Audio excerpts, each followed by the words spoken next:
Hello and welcome to the Republic of Football. I'm your host Ishmael Johnson here in studio alongside staff writer Carter Yates. How you doing, buddy? I'm doing better than Florida State, that's for sure. Oh, Lord. Ooh, that's an early sideswipe. That other voice you heard was producer Mallory Hartley, everyone's favorite Mal Pal. How you doing, Mallory? Hey, y'all. Good to see you. Good to be here. And on the line, joining in from Austin, is going to be our senior college writer, Mike Craven. Mike, how you doing, man? Doing good. Nice. All right, week one in the books officially. No week zeros, no preseason, whatever the hell week zero is. We got a full slate every week now. Full slate every single week, barring the buys. I guess there's technically buys in there for some teams, but regardless, don't have to talk about that. I was about to say, yeah, for my phrasing here, week football from here on out till basically Christmas. Post that, even heading into January, which is a nightmare because of the playoff. Anyway, before we get into the rundown, I do want to say if you want to subscribe at TexasFootball.com, get all of our content, right? Carter just had a great story go up over on Baylor, over wide receiver coach Dallas Baker. Really good story on him.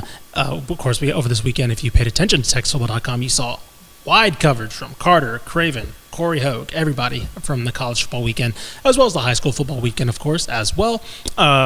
Become a subscriber, TexasFootball.com, please, if you will. All right. Oh, by the way, this is something we're going to start doing as well. If you are watching on YouTube, live, YouTube, or Facebook, drop a comment, write question. Right, we'll start to monitor. We'll shout you out if you have an interesting question or so along throughout the show as we kind of progress throughout. We're going to start being a little more interactive with these shows, especially as we do them live. Okay, now for the rundown. We have an interview with Jeff Traylor coming up in the back half of the show. We're going to do, of course, our spotlight games. Biggest probably spotlight game this weekend is UTSA at Texas State. Craven and Carter caught up with Jeff Traylor, and UTSA head coach, of course. So we'll talk to him in the back half of the spotlight games in the latter half of the show. Of course, start off the show, we typically do headlines. We're going to do the power poll because we revealed the first change in the power poll post week one. I'm very excited to see this new power poll. It's very pretty interesting. A little bit of movement. Yeah, a little bit of movement. And that's kind of it. We're going to keep it pretty short, pretty simple, or not short necessarily, simple. We just got games. We got the power poll. As news comes throughout the season, right, breaking news, things like that, we'll discuss that more in the opening segment. But for now, we're just going to discuss some of the power poll and the results, kind of put a cap on last week. We're going to run the damn ball. That's what we're going to do. There you go. Like Georgia Tech and Boston College also did to Florida State. Okay, that's enough for Florida State fans. Anyone tuning in, I'm sorry. We're done. We're not going to say any more. All right. So let's go into the power poll. Mallory, if you will throw that up for our watchers. Mm-hmm. And for the listeners, I won't read off all of them, but we'll kind of touch on the mainstays. Texas and A&M remain the top two. The bottom had some little shifting going on. The bottom four, I'll say. 10, Sam Houston jumps up. 11, Houston. 12, Rice. 13, UTEP. There's some movement in the middle, and I do want to get the thoughts on the guy who put this together. Mike Craven, I mentioned he's on the line. Craven, I saw, at least on Instagram, there was some debates, of course, as there will be every week, with some of the movement in the middle. Of course, Texas Tech had a scare. They're at number 5. Baylor is at number 6. Texas State at number 7. And UTSA, I believe, dropped, I think, 1 spot, maybe 2, I think, to number 8 with UNT at 9. Craven, what was that? What was your thought process through there in that middle portion?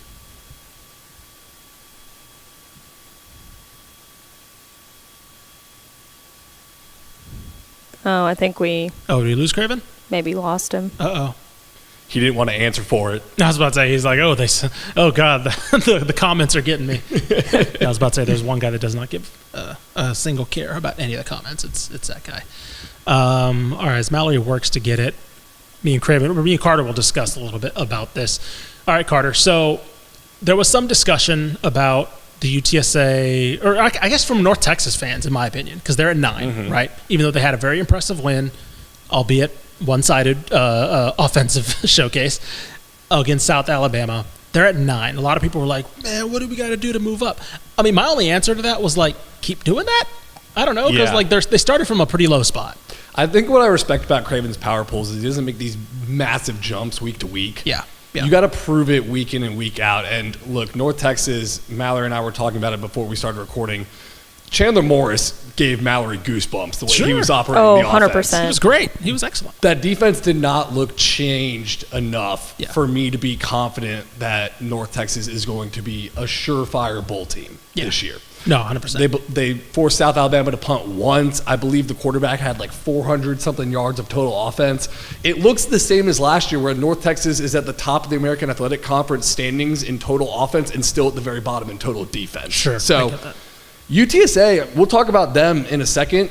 They looked damn good for the first quarter and a half, really, and then really took their foot off the gas because kind of human nature. Once you're up 21-3 against Kennesaw State, you probably lighten up a little bit on the gas pedal, which you shouldn't do, but UTSA has been far more consistent. UTSA and Texas State are in the same boat for me. Both clearly overlooked their week one opponents, right? Well, both tried their doggone best to be underdogs heading into week two. That is very true. They both true. raced out to a lead and were like, okay, we can't put the full pedal down because we want to be underdogs next week. And so it's fine with them being within one spot of each other. The one that I can understand where people are a little confused about is maybe A&M remaining at 2, right? Of course, if they lose, right, you think they should drop.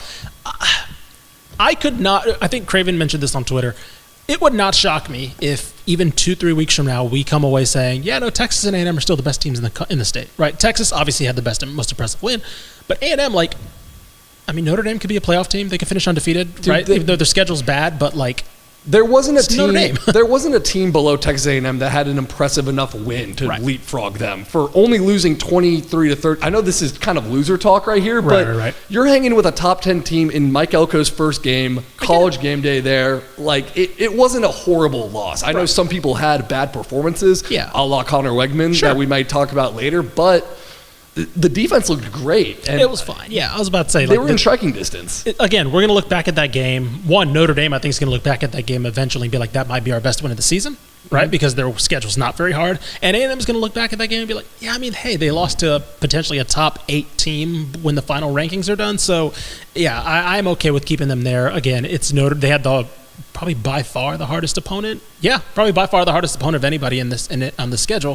So, again, whatever. Tech, I can understand some people being a little confused maybe, but they got the win. So, again, if things continue to go south, right, they got North Texas in a couple weeks. If they continue to go south, then sure, we'll have some discussions about that. So, anyway. The argument you could make for that is Baylor played Tarleton in an FCS program and smoked them, and Texas Tech played Abilene Christian in an FCS program and came within a 2-point conversion of losing. But, again, kind of taking in a little bit some of last year, too, of what we've seen from these programs, right? So I don't think Baylor answered all their doubters and questions yet. Yeah. Speaking of ACU, Lowell Good on YouTube, hoping my ACU ACU Wildcats can keep it up. Look good on Saturday. They did. Man, Maverick McIver looks like a dude right now. So. Maverick McIver is never going to pay for a drink in Abilene Christian again.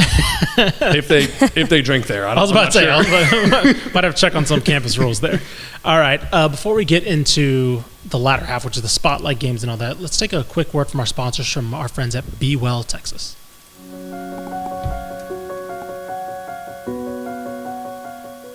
Be Well Texas helps people who are struggling with the use of alcohol or drugs. They offer high-quality, science-based addiction treatment and recovery services anywhere in Texas. Find help for you or a loved one today. Welcome to Be Well Texas. We're glad you're here. In many cases, there is no cost for treatment if you don't have insurance. Call 888-85-BE-WELL. Thanks again to our friends at Be Well Texas. All right, before we get into our spotlight games, of course, let me tell you about our friends at Home Field Apparel. If you are a college football fan, you're very much into the thick of the season. You had 12 screens running like I did, right? Your phone is even on a game.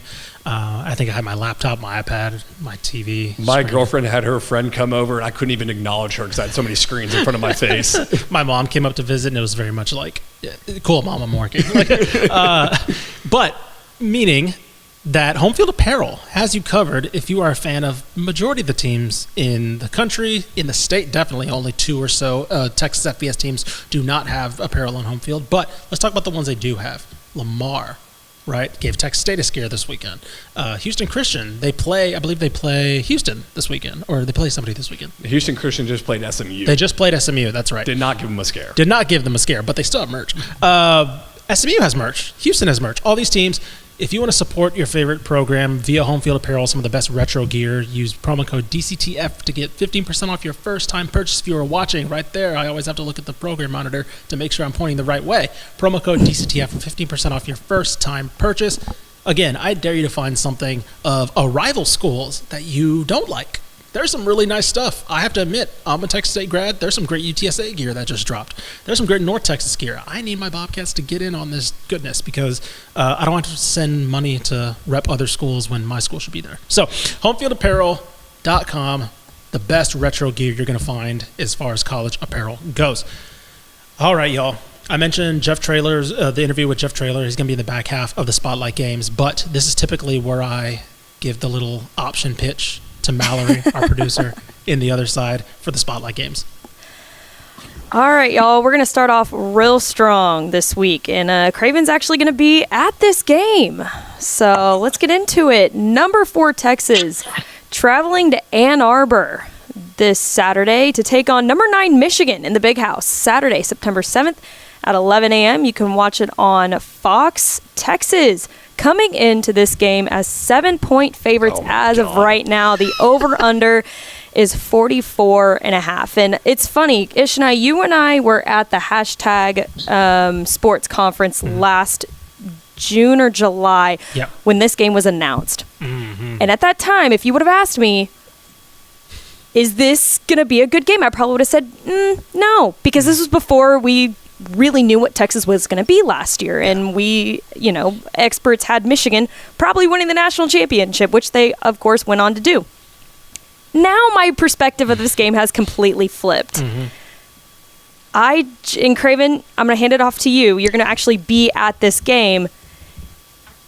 It just feels like to me that Texas is in full control of this game. Yeah, styles make fights, in boxing. I think that's true in football as well. For Michigan, this feels like a bad matchup, which, to Mallory's point, if we rewind a few years, it would have looked the other way. Texas has gotten so much better in the trenches. I think their improvements along the offensive line, their improvements along the defensive line will help them mitigate the only thing Michigan can really bring to this game, and that's dominance in the trenches. They're not going to be able to dominate Texas in that way. I don't think they're explosive enough offensively to really scare the secondary, which would be my concern about Texas. I'd be much more concerned, if this was a Michigan team that had a bunch of wide receivers and a great quarterback and could throw it all around the yard. They're going to try to establish a physical dominance against Texas. I just don't know if they can do that. So, I kind of lean your way. Watching Texas win at Alabama last year kind of made me not worry so much about how they can handle, kind of a road environment in a big game. It's going to be a big game. It's going to be an early game. So it's going to be a tough test for Texas, but I do think that they're set up to win this one. And I don't know if you guys watched the Fresno State Michigan game last week. You saw a little bit of it. I just personally don't think Michigan looked very good, and it was just I don't know. It was just one of those games. Donovan Edwards, their star player, right? Carried the ball for in theory. He carried the ball for 11. He had 11 carries for like 27 yards. Yeah. Was it one of those things where then they had that they threw two quarterbacks in, and Alex Orji, who shout out to Saxey, and then Devin Warren, I believe his name was Davis Warren. Get the disrespect. They threw both of those quarterbacks in the first drive of the entire game, and it just felt like to me. And then this game, guys, you got to remember that this Fresno State Michigan game was a 6-point game heading into the fourth quarter. This was not hey, let's not kind of show all of our cards because I know we got a big game against Texas next week. I think this is hey, we really got to figure this out before Texas. It just feels like to me that this Michigan team is not nearly as strong as they were last year. Carter is terrified of this game. Well, this might be dumb, but I think Texas looked too good versus Colorado State, and Michigan looked so bad that it's going to be a role reversal. You remember last year, Texas in the season opener did not look solid against Rice, looked very shaky, and then they went out and dog-walked Alabama basically on their home turf. This is just maybe the lifelong, watching Texas kind of falter, and this is a different Texas team, but it makes me a little nervous going into this game. Yeah. I'll say this, right? I think that you have something with Michigan. I don't think Michigan's as bad as they looked, but I do think they have things to work out, right?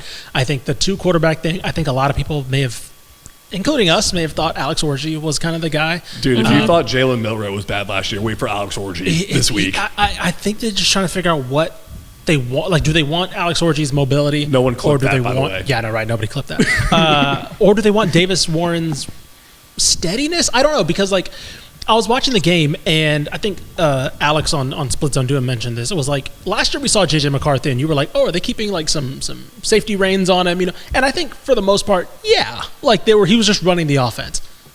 Last week, it looked like they were just throwing short because they could not trust Davis Warren to throw deep. Yeah. And they had no options to throw deep. By the way, shout out Raylan Sharp. Do you remember him from Allen? He was a receiver that caught a touchdown against Fresno State. Yeah, he was, I think his nickname was Lil Kyler because he was the quarterback a couple years after Kyler. So, like, shout out Raylan Sharp. He had a great touchdown against Michigan.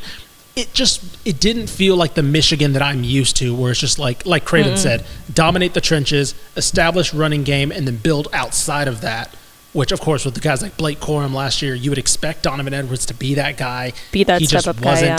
I feel like this is going to be, again, maybe to Carter's detriment, a game where Texas is able to – where I'm going to expect Texas, at least the Texas that I saw on Saturday, to come out and pop them in the mouth early, maybe go deep on a couple throws, and then just kind of silence the big house early on. Craven, I don't know what kind of start you're expecting from this one. Yeah, I mean, we're going to figure out kind of concerns about the Texas running game and just what that offensive line really is, kind of if they miss C.J. Baxter as much as maybe we think that they would. You know, the offensive line didn't dominate Colorado State in a way that maybe we thought they would on paper. And so, you know, Michigan's going to be one of the better defensive lines they face this year, probably the best secondary they're going to face. And so, you know, we'll see what the wide receivers look like if Quinn Ewers can have the type of game he had last year on the road against Alabama. Now, Ewers has kind of stepped up into these moments pretty well. Like in the big games, he's played good over the last couple of years since he's been at Texas. So I don't worry too much, you know, about his ability to handle the crowd. They've played in a Sugar Bowl. They've played at Alabama. They played in the Big 12 championship. I think it's time that we just kind of assume this is what Texas is. And that's not to say they can't lose this game. This is still a Michigan team with a really good defense. A couple turnovers happen. A couple special teams plays happen. You know, the Wolverines can win this. But if I'm Texas, you can feel about as comfortable as you could going on the road to the Big House in week 2, just because I think that they've handled everything Michigan can throw at them pretty well, and I'm not too worried about the quarterback position. Oh, I totally agree with that, Craven. When we watched Quinn Ewers at Bryant-Denny Stadium last year, his blood pressure did not rise like 1 point at all. He looked calm, cool, collected. But here's my read on this Texas game against Michigan, is that they seemingly answered a lot of questions against Colorado State. Like, hey, the running game looks really good with Jaden Blue. The pass defense was much improved, holding Braden Fowler-Nicolosi to 74 yards. And oh, by the way, the red zone offense went 7 for 7 with 7 touchdowns. But it's basically like I built a deck, and I had my toddler get on the deck, and it's like, oh, that's sturdy. And now a 200-pound man is going to be jumping on that deck, and we're going to be double-checked now and say, hey, did you really make the improvement, or did you just do it for 1 week against a Mountain West team? Sure. All right, Mallory, what do we got next? All right, coming up next, let's go Texas Tech playing at Washington State this Saturday at 9 p.m., another late kick. Can watch it on Fox. Texas Tech coming in to this game as 1.5-point favorites. The over-under 65.5. Watching the game last week, there are quite a few concerns about the secondary. Update from Lubbock. Comments are turned off on the YouTube press conferences right now. That tells you all you need to know, I think, heading into this game. Bad secondary for Texas Tech. Washington State, what are they really good at? Oh, throwing the ball. They put up 500 passing yards in their game last week. Craven, what are you looking for in this game, and are you concerned about this Texas Tech secondary as well? You know, one of the things I would caution everyone listening, watching, would be to overreact to week 1. You know, from a gambling standpoint, you always want to react to the overreaction. Like, what you thought for 9 months is probably more true than what you saw in one simple game sample. And this goes for any team, good or bad. Like, there's going to be a lot of teams that played great in week 1 that you look at in week 2 and you're like, oh, that's kind of more what we thought it was going to look like. And there's going to be a lot of teams in week 2 that played much better than they did in week 1, and it goes, oh, that's kind of the team we thought that they were going to. I think Tech is probably going to be in that latter category. Like, I think if you would have asked us all a couple of weeks ago, we would have said they're going to go into Pullman and kind of roll a Washington State team that's kind of rudderless right now, without a conference, without any real star players. Their best player last year is probably the best wide receiver for Tech right now in Josh Kelly. And so I think this is one that a bad first game doesn't look good. I don't think this Tech team is great. I don't think they're going to win 9 or 10 and go win a Big 12 or anything like that. But I think they're better than what they showed in week 1. I think they'll be a little bit healthier in the secondary in week 1. They'll turn that kind of stuff around. I really like this offense. I think the Tech offense has really turned a corner, is going to be balanced. And, Taj Brooks, along with those wide receivers, going to be really good. I don't have as much concern about Tech as I think a lot of people do, just because I'm going to wait for more sample size before we throw out everything we thought about this team going into the season. Yeah, I'm a believer in Tim DeRuyter. Again, bad showing, right? It might have just been one of those nightmare scenarios that we, come back and look back on and say, oh, that was weird. But also, I think the one thing you can probably take from that game is the continuing bad starts for Texas Tech, right? Early in the season, we saw them last year, obviously against Wyoming. They didn't have enough to end up winning that game. This one they did, again, needed some help, right? Of course, I mentioned on the recap pod, like Maverick McIver kind of like flustered in the pocket and kind of missed that crossing route on the 2-point conversion. But regardless, they did enough on their end, Texas Tech, to pull out that win. By the way, shout out Texas connection on Washington State starting quarterback John Mateer. Little Elm, shout out. Little Elm, yeah, exactly. Threw, like Mallory mentioned, threw for 350 yards last week. That's what they like to do. In a way, it's very funny that Tech gets Abilene Christian, Washington State, and then North Texas back to open. So it's like, okay, is that secondary broken? Or, hey, guess what? Are they just going to have to weather the storm against these teams that throw caution to the wind and throw the ball no matter what? I think the silver lining in this is it wasn't indicative in the entire 11-man defense for Texas Tech. You could really pinpoint it on the defensive secondary and the lack of communication. It wasn't like, oh, the defensive line's getting gashed. They let a few big runs pop, but for the most part, they held them to 3 yards a carry. It wasn't like the linebackers were outgunned and outmanned out there. They're still 2 of the strongest in the Big 12. Sure. But the defensive secondary needs to get it fixed fast because, like you mentioned, they're going up against 2 coordinators from the Mike Leach coaching tree now in Washington State's Ben Arbuckle and then Eric Morris at North Texas. So Washington State this upcoming week, John Mateer, shout out Little Elm. Also, their wide receivers, Kyle Williams and Chris Hudson, both had over 100 yards, and they've been clocked in the top 15 in terms of players in 20-mile-per-hour games. So they're both burners. Nice. Well, and here's the thing about Washington State, too, is that you've got to remember they're coming from a Power 4 conference dropping down to a G5. They're only playing 2 Power 4 teams this year. That's this week, Texas Tech, and then they've got Washington. The rest are G5. So in their minds, they're like, hey, if we want to make the college football playoff, we got to win out in conference play. They need this game for the Pac-12 They need this game because they're probably not going to beat Washington next week. So this is their lock-in Power 4 win of the season in Texas Tech. So if they can, win out and then maybe have one loss to Washington, that's a pretty good resume to, it's good for them because the committee will say, hey, you got one Power 4 win, great in conference play, you might be in the college football playoff. Sure, yeah, the margin for error is a lot smaller. Correct. Yeah, I mean, for Tech, I'm worried more about the injury. Someone cut his mic. Do we lose Craven again? Someone from Lubbock cut his mic. Yeah, no I was about to talk about the injuries. I think what he's going to talk about, though, is Taj Brooks is injured now because he had to have 27 carries against Abilene Christian to win that football game, and now you don't have him for Washington State, which is very concerning now. Yeah. I know everyone's very high on Cam Dickey from Austin Crockett, and they do like Cameron Valdez, but you're talking about Taj time in Lubbock is already clock's ticking. I was about to say Taj time's in overtime right now because they're going to need him all of his durability. So. We got Craven back, by the way. We got Craven. Yeah, what were you going to say about the interior or injuries? I think it was something before you got cut off. Yeah, just the secondary is going to be on an island because they've had so many injuries on the edge. They're probably not going to get the pass rush we thought going into the year, and it's going to be up to that secondary to get healthy and to play better. Yep. All right, Mallory, what's next? All right. Our third spotlight game of the week. Baylor traveling to play number 12 Utah this Saturday at 2:30 p.m. You can watch it on Fox. Utah coming into this game as 14-point favorites as of right now. The over-under 53.5. We get to see Cam Rising. Yes. I'm really excited. This Cam Rising, this really, really stout offense against Baylor's defense. Craven, what do you think? Yeah, I mean, I still think Baylor is a double-digit or underdog for a reason here. I mean, they looked really good last week. That's why I moved them up in the power poll. I thought DeQuan Finn looked good. His legs are going to give a dimension to this offense that they haven't had before. It was interesting seeing Jake Spavital run so many RPOs. It's not something he's done in that way for a long time. The defense looked good, with Aranda calling plays, but the business is about to pick up, right? Like Utah is a lot better football team. We'll learn more about the Baylor Bears this week.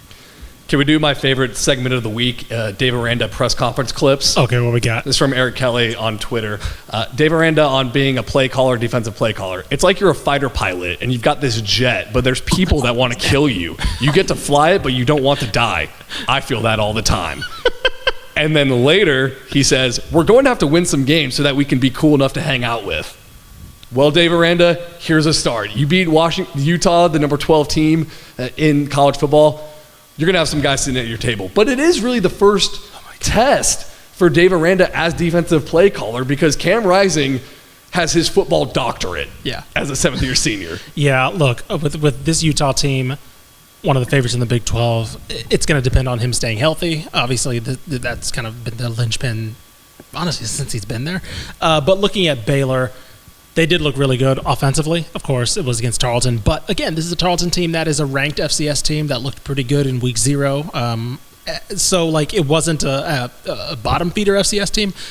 And we saw Baylor struggle against Long Island last year, right? So, I'm looking for things that I could take from that game and say, okay, here's what I can see translate. It was Daquan Finn, like Craven said. It was Jake Spavital's play calling. A little bit different of a Jake Spavital, somebody who comes from the air raid tree, but like he mentioned, added a little bit more RPOs last week. Whether that was because somebody like Daquan Finn is maybe more adept at that kind of stuff, we'll see. I would like to see a little bit more from the run game in this one. I think that'll be something because when you have Utah, who's gonna look to control the clock and keep that offense off the field, I think you're gonna have to be able to have some jabs of your own in that aspect, right? You probably don't want to be able to just kind of. I'm not saying they're necessarily a turbo NASCAR offense, but you get what I'm saying, right? You want to be able to control the clock a little bit as well on your side. So, again, they are, like Craven said, they are a double-digit underdog for a reason. I mean, Kyle Whittingham is I think he's, even though in his last season, he's still somebody who's one of the longer tenured coaches in the country for a reason. Baylor's on their 4th head coach in 5, 7, 8-ish years roughly. Mm-hmm. So, this is still a good kind of juxtaposition, I guess, of stability versus constant instability when you look at not even just the head coach, but everything behind the scenes as well for Baylor. Here's a question I have for the group, though. Is it a blessing or a curse for Baylor that they're playing Utah, a Big 12 conference team, as a non-conference opponent? Because I keep going back and forth on this. Would you rather wait to see Utah in conference play or get them out of the way so you don't have to see them in conference play and it doesn't go on your Big 12 football record? I don't think it matters. It's not like Baylor's in a team that's probably in contention to make the playoffs. So I don't think it. I think it's half dozen one hand, 6 dozen on the other. Yeah. All right, so we had one more spotlight game, but we had 2 more spotlight games. 2 more spotlight games. Before we move on, though, we did mention that Tech is away this week at Washington State. Last week, they were in Lubbock, of course, for their home opener against ACU. I want to give a shout out to our friends at Visit Lubbock. Every month, Craven will have one spotlight game for Lubbock, or for Texas Tech. He'll have a special preview written for our friends at Visit Lubbock and Lubbock Sports. Go read up, or you'll read next month's preview on TexasFootball.com. Please visit TexasFootball.com and visit Lubbock Sports if you are in town for a Texas Tech game. They have you covered as far as events, all that stuff. Matt Stepp has high school previews as well for teams, for games going on in Lubbock. There was a really good one last week, and typically he's very adept at finding the niche, even the mainstream appeal of a lot of games going in and around the 806 South Plains area. All right, Mallory, let's go on to our next spotlight game. SMU hosting BYU this Friday, September 6th at 6 p.m. You can watch it on ESPN2. SMU coming into this game as 11-point favorites. The over-under 55.5. This is SMU's first big test, I feel like, this year. Nevada, of course, was a good test week 1, but this is their first Power 4 opponent that they are going to face. And, man, those red uniforms that they unveiled yesterday. Oh, so sick. So sick. I am excited to see those in action. Craven, what do you think? Yeah, I guess for SMU, for me, it's just the quarterback rotation and what that's going to look like. I always assume the first 2 weeks we're going to play those guys as much as you could, kind of, grade them behind the scenes and pick a guy to move forward with. It's starting to get to that point of the season where you need to pick somebody, or at least I feel, unless they want to do the 2 quarterback thing.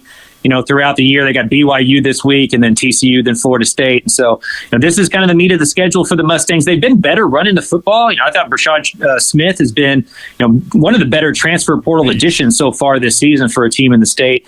He's been really good. He's become number 1 running back on the Hilltop. So it's not just a pass-happy team, but it does feel like picking a quarterback, sticking with the quarterback, and letting them kind of, live and die, right? Like, Jeff Traylor talks about in our interview in a little bit. You don't want a guy looking over the sidelines, and every time you incomplete a pass or have a punt, you don't know if you're going to keep your job. Quarterbacks can be, fragile in that kind of way. So for me, what I'm looking at in this game is, one, how does SMU handle the trenches? That's going to be their big adjustment in P4 football.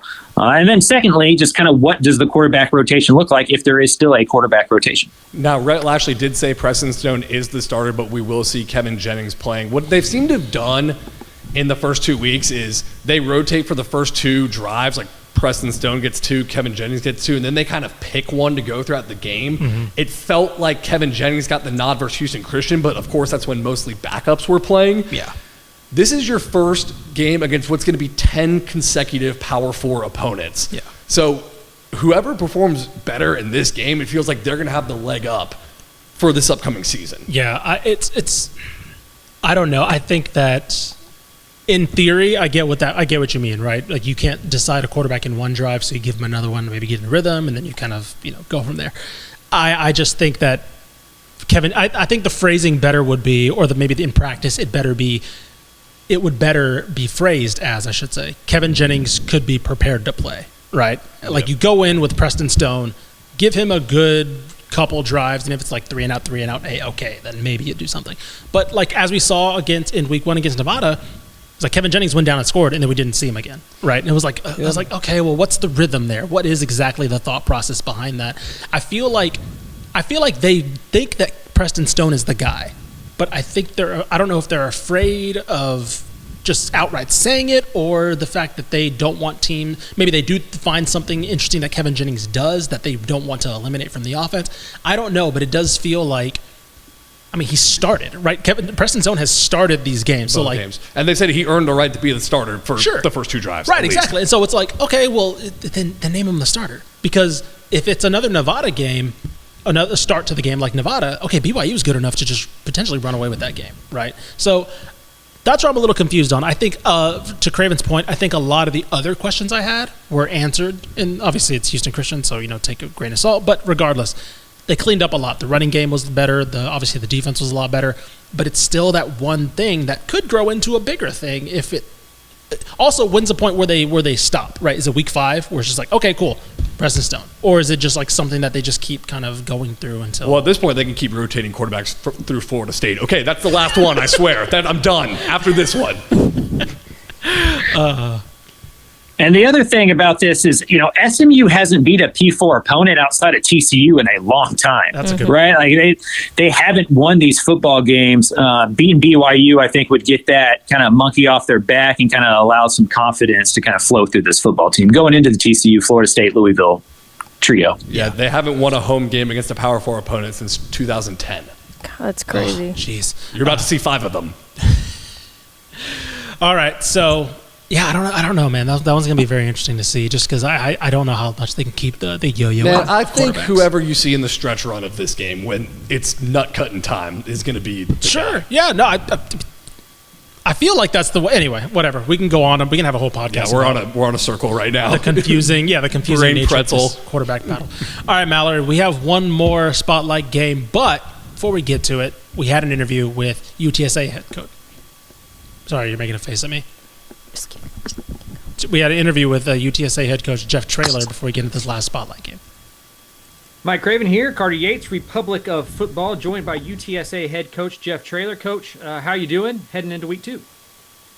We're good. It's always good when you win and your fan base is mad and your coaching staff's mad and your players are mad and the head coach is mad. That means you got a really good job and She won a lot of ball games, and we didn't play up to our standards, and so we got a lot to work on, to say the least. What was the most disappointing part of that Week 1 win against Kennesaw in your mind? Probably the penalties pre-snap and post-snap. I understand there's going to be penalties during the play. Some of that is just part of the game, right? A pre-snap is lack of mental discipline, and post-snap is usually emotional and lack of mental discipline. And that part frustrated me. But I also understand our team. I know how much we love each other, how much we love to play the game, how passionate we are. And it seems like this is pretty common of us to start off this way. Just some common sense. I know you guys would expect me to fix it, but common sense. We've been hitting each other since the spring, the summer, the fall. I think you guys know how intense we are and how we love to play the game. And I think we just got too emotional, to be very honest with you. And we've got to be more mentally tough. And I know it sounds like coach talk, but it's just the truth, right? How nerve-wracking is Week 1? You see the team in spring, you see them all summer, you see them in fall, but you just don't know exactly, who the guys are, who the leaders are, how they're going to play in Week 1. How nerve-wracking is Week 1, and what do you expect to be different in Week 2? Well, the reason it's so nerve-wracking, even if all your players are returning, which mine are not, we had a lot of shuffling going on our team because we're new in a lot of areas. You don't know what the other team's going to do. You don't really know who their players are. You don't know what they could have changed everything in the summer and the spring and the fall, and you don't have a clue, right? So there's that. Then I have a new quarterback. I have a new center. I have 2 new tackles. I have new receivers. I've got new corners, and you throw in all that. It's a very anxious. It's the first games are the worst, right? And to your point, each week it gets a little better because you know your team better and you know the opponent better. Well, Jeff, your new quarterback performed pretty well. He broke the UTSA program record for most passing yards in the season opener. I'm curious for Owen, what intangible does he have out there that you can tell, like, he's a McCown? Like, you coached Josh, Luke, Randy, all of them at Jacksonville. What kind of intangible does Owen share that they had? A competitive spirit, a toughness mentally and physically that's very uncommon. They're just tough people. They're all of them are tough people. They're tough between their ears, and that would be the thing that separates all of those to me. But I do want to say this about Eddie Lee Marburger. Eddie Lee has those same things. He's a really good quarterback. We're going to need him before the year's up. And it didn't matter which one I picked. The other one deserved to play. And I just don't believe in playing 2 quarterbacks. I don't like people looking over the sideline. But I do feel like I owe Eddie that as well. I know the question was about Owen, but I wanted to make sure and say that about Eddie. But how has Eddie been in terms of Owen got the start, but Eddie was voted a single-digit number too? Like, it's very important for the backup quarterback to be behind the starter. It's very similar, Carter, to when we had Frank Harris and Josh Atkins. Josh was also voted to a single digit. Josh was just as much a leader and as important on our team as Frank was in that locker room. And both those kids would say that about each other. And I'm very blessed that I have 2 kids that they both love the Lord tremendously. They're both selfless kids. They both got, their family. I mean, I could go on and on about the characteristics and qualities of what makes both those kids unique. Eddie's there for Owen, Owen's there for Eddie. And when I sat them both down and explained to them the decision, they were both extremely Owen felt really bad for Eddie, and Eddie was very excited for Owen. And we're going to need them both. And it's the worst part of my job, other than when you lose a game. It's the worst part of my job. Texas State week, obviously a big game for both fan bases, both teams. We got familiarity with G.J. Kinney on the other side. But first, I wanted to talk about that 2020 game and winning 51-48, kind of the first big game of your tenure. How much did that win kind of speed up the process of turning around the Roadrunners and building that momentum? Well, it was a lot like our first game this year. We got off to an unbelievable start. and we were leaking oil. We had parts coming off everywhere, coming down the stretch. I can remember, Mike, so vividly when they took the lead on us. We probably had a minute or something left, no timeouts, 25-yard line. Anybody that's got an aggressive bone in their body at all is going to go try to score right there. And I don't know if you remember, but we took 3 knees. And I remember telling my team, my coach, like, what are you doing right now? I'm like, boys, we can't go 75 yards on air right now. We are dead. Our best chance is to get this thing on a 25-yard field and us get some timeouts and some breaks because of all the commercial breaks, or we don't have a chance. And it's amazing how far we've come. But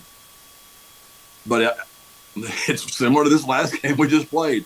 We got off to a roaring start, and we just had to hang on. And that's what I really remember about that game. And not to mention it was COVID, Mike. There were so many things going on. Spav and I were good friends. He coached my son. He had a mask on. It was just weird. It was weird, just to be honest with you. And see, it seems like the other day, one of the media members asked me, like, what do you think's changed the most about Jeff Traylor in 5 years? And I thought long and hard.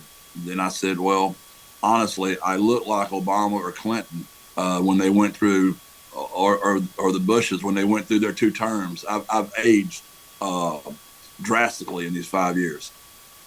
It kind of started the one score, Jeff Traylor's teams always win those games kind of narrative. What is the key to winning those close games? I'd imagine you believe this week 2 game is going to be another one. What do y'all talk about to kind of help yourselves in those moments? No, I don't know that we do anything different than everybody else does. We all work situational football. I know everybody does that. I don't know. I really don't know. I would like to give you some kind of great coaching, something. So y'all would speak to me like y'all do Lincoln Riley and all that kind of stuff. But we work the same stuff everybody else does. It'll get corny because I don't really want to. I think our culture, our guys really do play hard. And we hang our hat on, a champion.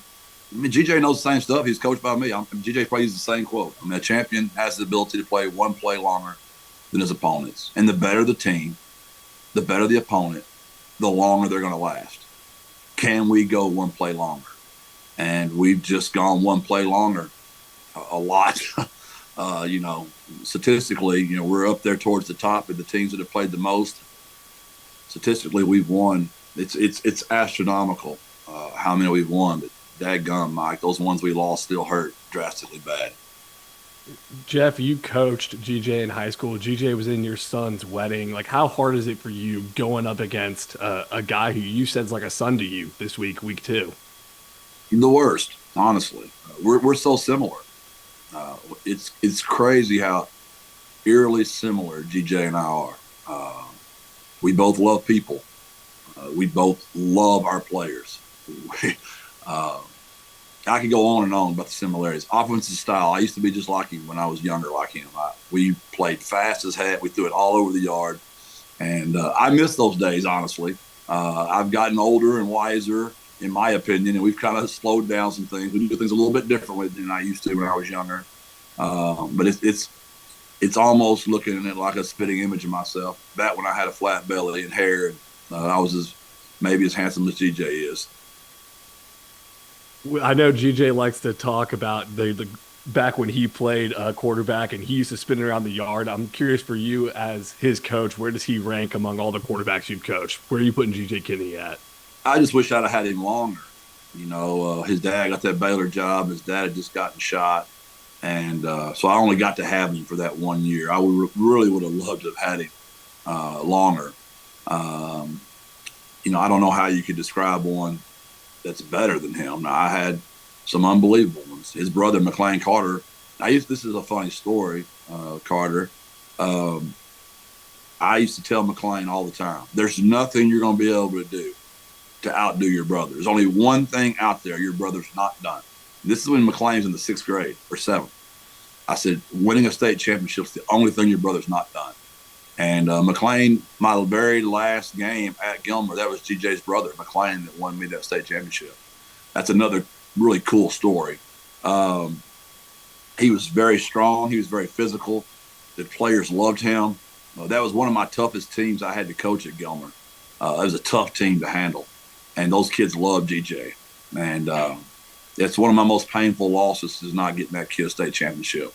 He deserved to win one, and I didn't do a good enough job. Now, that's back when we played offense, just like he does now. Well, we hurried up and snapped it, and we played as fast as possible. And after that game, we changed for the next 7 years, and it's more of a resemblance of what you see UTSA like now, more tight ends, more run schemes. As GJ would say, a more boring style of offense. I don't think I'm talking out of turn here because both of y'all have spoken about it publicly, but you helped GJ get that job, right? You made some phone calls and helped him get in that chair. Do you regret that this week? I know the other 51 weeks out of the year you probably don't, but this week, kind of what are your thoughts on that?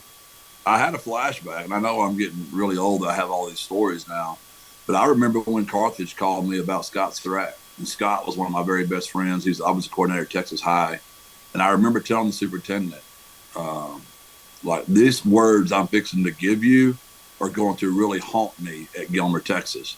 I said, but that Carthage job is so good. If you hire Scott Surratt, we might not ever beat y'all again. He's that good of a coach, and y'all have that good of a job. Now, I'm not saying that's why they hired Scott Surratt, but that's the recommendation I gave. And when Texas State called me about G, I said it to them the same. This is going to be a pain in my butt when I tell y'all this, but this kid is uniquely different, and he will make y'all better. And yes, he's a pain in my tail, recruiting, all that. But I'm more than thrilled to have been a small part of G.J. Kinney's success. When you watch Texas State on film, kind of what are your early thoughts on this 2024 version of the Bobcats, and what are the Roadrunners going to have to do to pull this one off? Tailback, incredible, two great receivers, great quarterback, massive O-line, great scheme. Matt Leftwich does a fantastic job. They're the real deal. Defensively, gosh, their inside people are monsters. They play extremely hard. Their secondary is all back. It reminds me of kind of my 21 team when I had everybody back. It's just such a good feeling. And oh, by the way, they just went out and got a quarterback that's the player of the year. And even the backup's good. He's good too. They're loaded. They deserve all the attention. They deserve all the praise. I totally understand why we're the underdogs, and it's very well earned by GJ and what Texas State's administration, our athletic director, the president have done. Kudos to those guys. They're doubling down right now, and I'm really happy for GJ.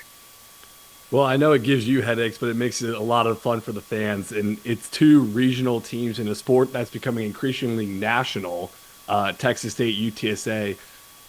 What does that mean for college football, do you think, to have two regional teams like this in the group of five? I'm just so loyal to Texas, Carter. I don't even think about it. I know in our state, it's a big deal. That's what makes college football exciting. It makes high school football in Texas so exciting. Just Smithson Valley, just those, whenever you play games that are regional and they're competitive, that's just exciting stuff. And because the fan bases in Texas are just so passionate, because you have to understand how important Texas high school football is. Like, almost everyone's father played and they were coached by a man that made a tremendous difference in their life. So in that household, football is spoke on so religious-like that it matters. And the fan base at Texas State has been starving for a great team. And UTSA's fan base has been starving for great teams. And both communities are getting that right now. And, oh, by the way, they're very close to each other. And, oh, by the way, they're playing each other Saturday. It's what makes all this so fun. And none of us would get what we get if it weren't for games like this. Now, in saying all that, it's still just game two for the UTSA Roadrunners. We've got to focus on us, and we got to let Carter and Mike get into all that hype stuff, and we've got to go focus on getting better right now because we've got a ton to work on if we're even going to be able to be competitive Saturday. I know that your first 5 games of the schedule are kind of a gauntlet, and that's kind of how it was last year for y'all too. I mean, how important is it for y'all to have a tough set of 5 games before getting into conference play?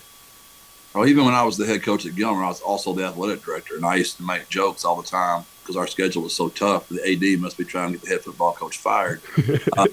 I was the AD, right? So I teased Dr. Compost quite often, like, she must be secretly trying to fire me because she never gives me a schedule that we can just get off to a great start on. We play some killers every year.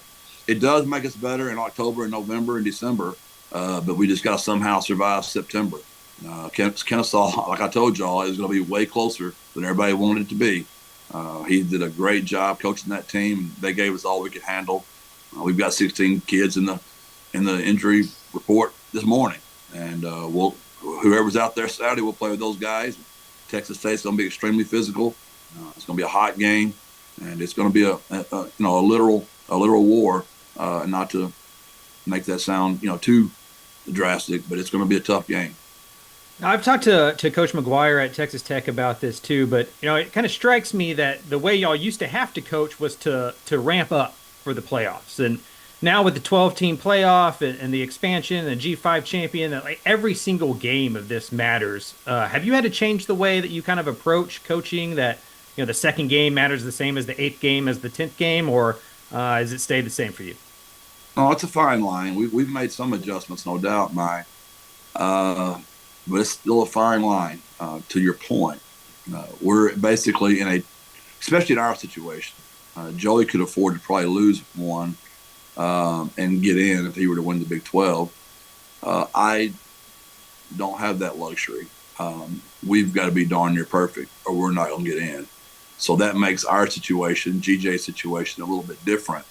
That if whoever loses this week, it's going to take some crazy circumstances to allow that team that loses to still have a chance, right?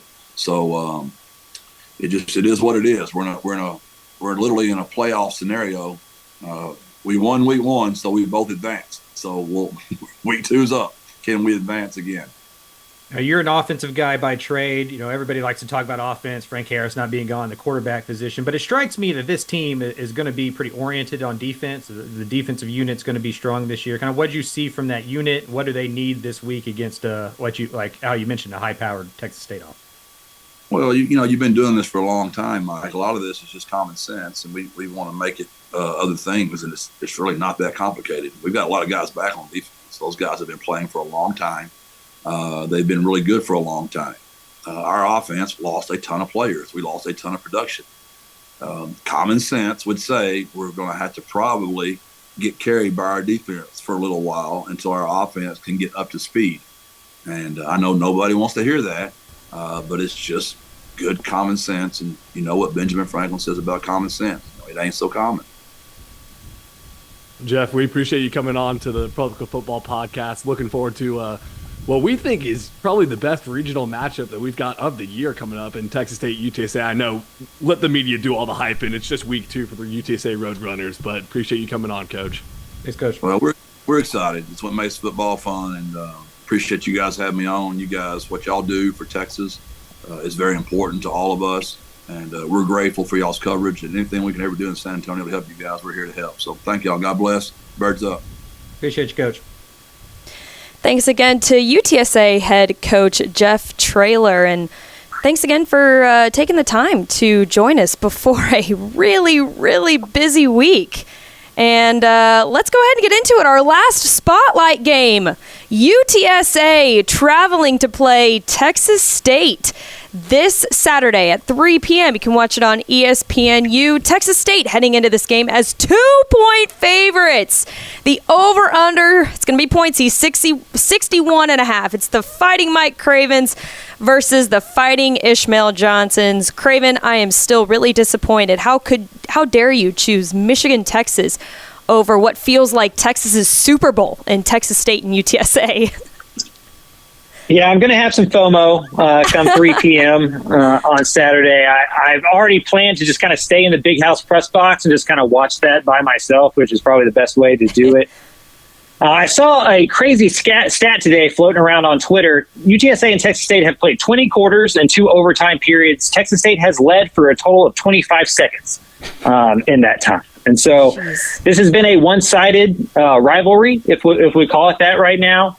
But I think this game's going to be one of the better ones, right? This is probably the best matchup so far, both with huge G5 playoff implications now that one is guaranteed a spot, and the loser of this one's probably eliminated from that. And so kind of an elimination game in week 2, a regional rivalry, kind of everything we feel like we've lost in college football is what this Saturday is between Texas State and UTSA. So going to be a big game, going to be a fun atmosphere. Jealous of Carter for being there. And, it feels like the Bobcats need to win this one. If they don't win this one, I don't know when they do.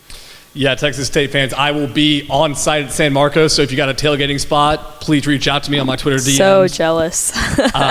Ish, you got to wonder, if not now, then when? I mean, I've wondered that about 3 times beforehand, so, it's one of those. You got to wonder again. Last year wondered that after they beat Baylor, and I was like, oh, okay, cool. And then Frank Harris was out for like 2 plays, and they gave a glimmer of hope. Jeff Traylor's first year thought about that because it was Spavital's second year at that time. So it was like, oh, new roster for UTSA. Of course, that resulted in Texas State missing an extra point that ended up costing them. Obviously, they ended up losing that one. Yeah, I mean, you thought about when it was the first time they played football, when it was, UTSA's in their first season. Maybe they should get. Nope, never mind. Just happens to be another loss. So you can ask that 20,000 times, and it'll always be like, yeah, you're right. You never know. If not now, when? And it'll just happen the next year and the next year if they end up not winning this one. But Traylor put the nail on the head. This is now a de facto playoff game, right? Mm-hmm. Obviously, both teams still have to win out, but this is the game on each of their schedules that you can look back on. Let's say similarly to how Liberty and SMU last year, right? If they played earlier in the season, that decision to put Liberty in is a lot easier, right? Obviously, Liberty ended up losing that game to Oregon, and SMU ended up winning their bowl game. So everybody's like, oh, they should have put SMU. This is that game in week 2. It's because theoretically, obviously, UTSA is one of the favorites in the AAC. Texas State's one of the favorites in the Sun Belt. So all of a sudden, it's like, okay, cool. Now here's the de facto playoff game between 2 G5s who are, if they go on to win their respective conferences, they're going to look back and say, oh, well, one beat the other. Cool, that one goes to the playoff. If if obviously external circumstances like Liberty and all that are eliminated from the conversation. This is by far the biggest stakes that this rivalry has had. Last year, it was a really cool moment, right? After both teams were, Texas State beat Baylor, so there was a lot of hype, 50,000 people in the Alamo Dome, all that stuff, really cool. But you add the stakes of like, okay, now there's a playoff potential. Yeah, and let's keep it a buck. Sure. The college football powers that be expanded the playoff to 12 teams to get 4 Big 10 sure. and SEC teams. Sure. But there's one. That group of 5 spot makes this a playoff game and gives it more magnitude than it's ever had before. Yeah, 100%. And you look at Frank Harris being gone, and for a lot of Texas State fans, that is like the thing. He's the boogeyman. I disagree with that being the thing. It is a thing, right? He did have Texas State's number. He was not healthy in that game last year and still managed to come through the win. But to me, this is a UTSA thing for Texas State. This is a thing that is a mental hurl for Texas State. And whether it's been inherited by G.J. Kinney and this new regime, we'll see, but it's been through past regimes, right? 3 previous head coaching instances, and then of course last year. Look, this goes deeper than just, they had a quarterback who we couldn't beat for however many years.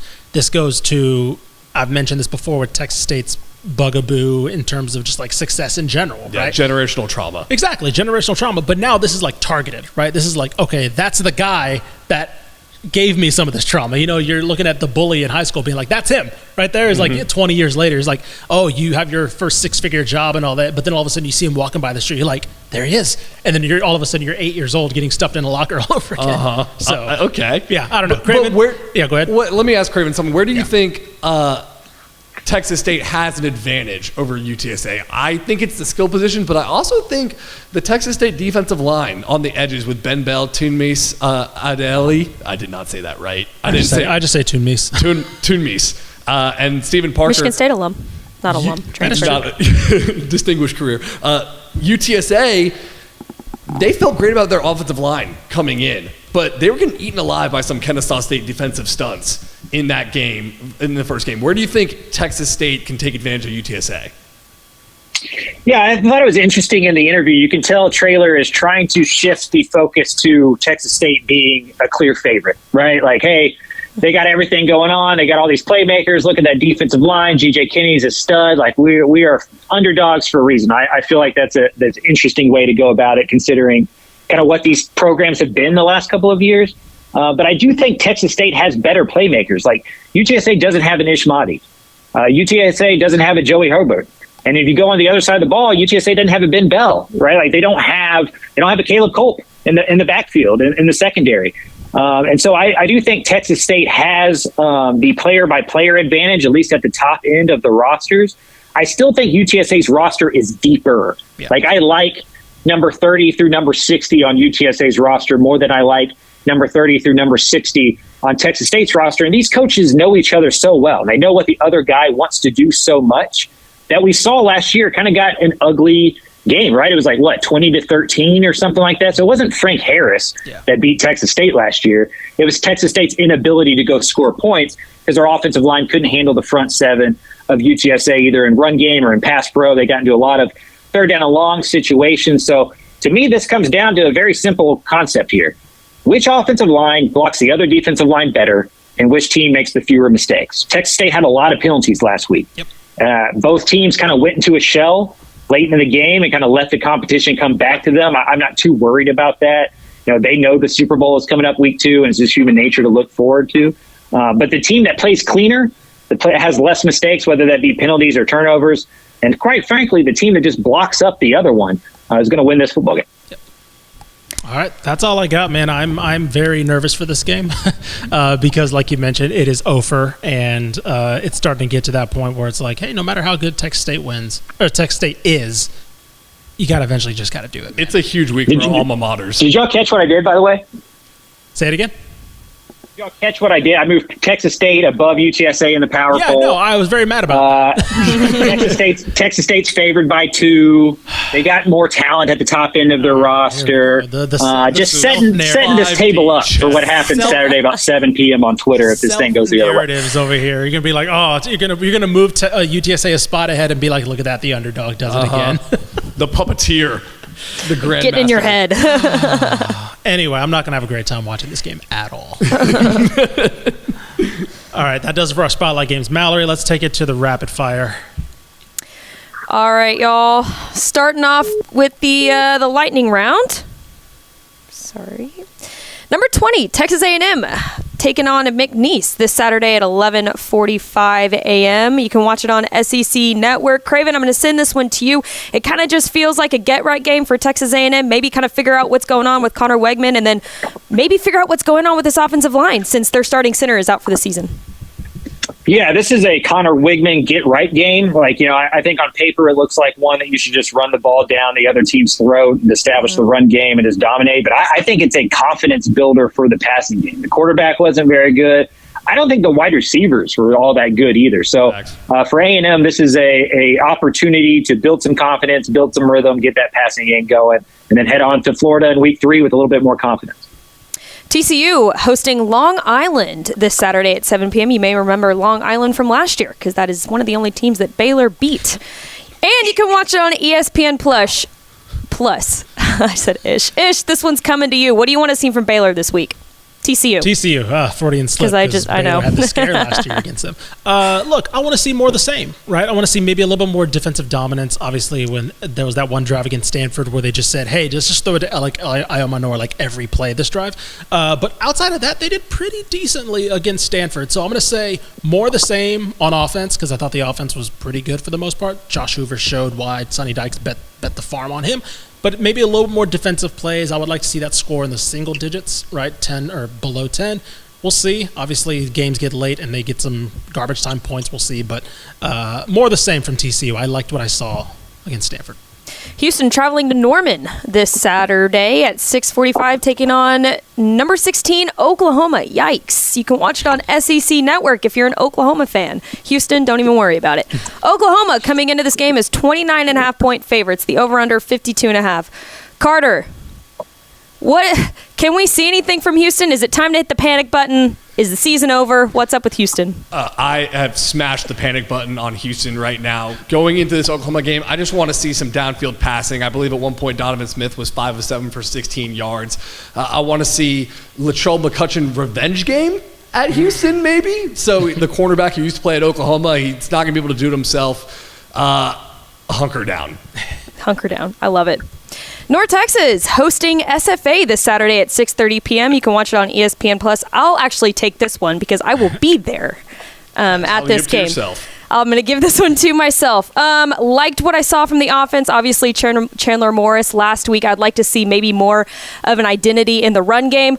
Let's figure out what the heck North Texas is doing on defense, because next week you're going into play a team in Texas Tech that is very, very pointsy and will put up points on you. So let's figure out what they're doing on defense, and that's all I'm going to say about that. Rice hosting Texas Southern this Saturday at 6 p.m. You can watch it on ESPN+.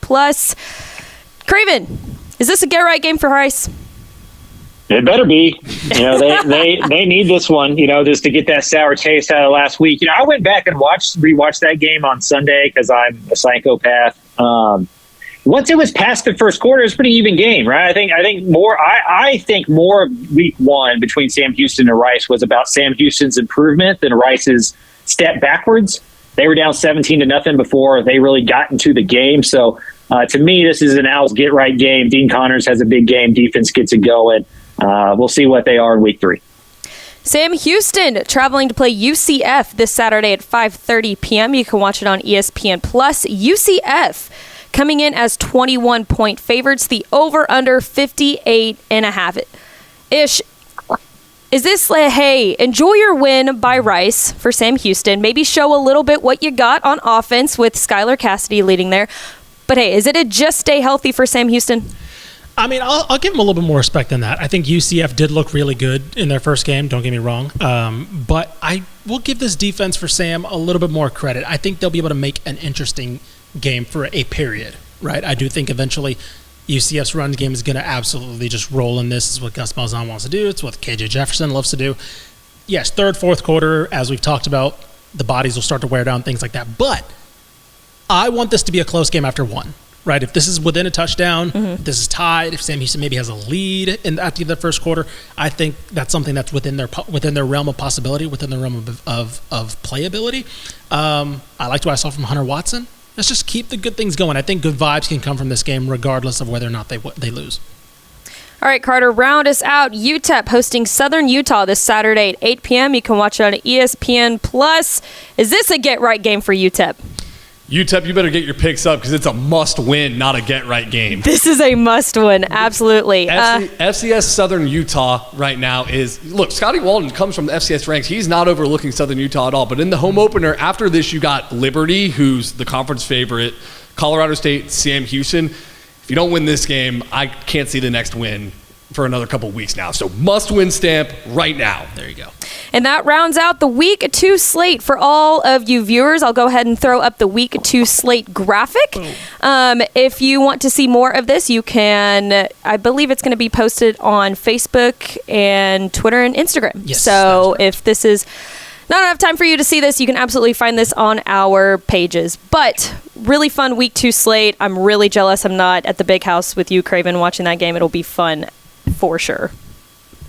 Oh, right. High of 62. Oh, yeah, now I'm even more jealous, so that's fantastic. He's not even going to send anything in the Slack. He's just going to send the temperature, a screenshot of his phone.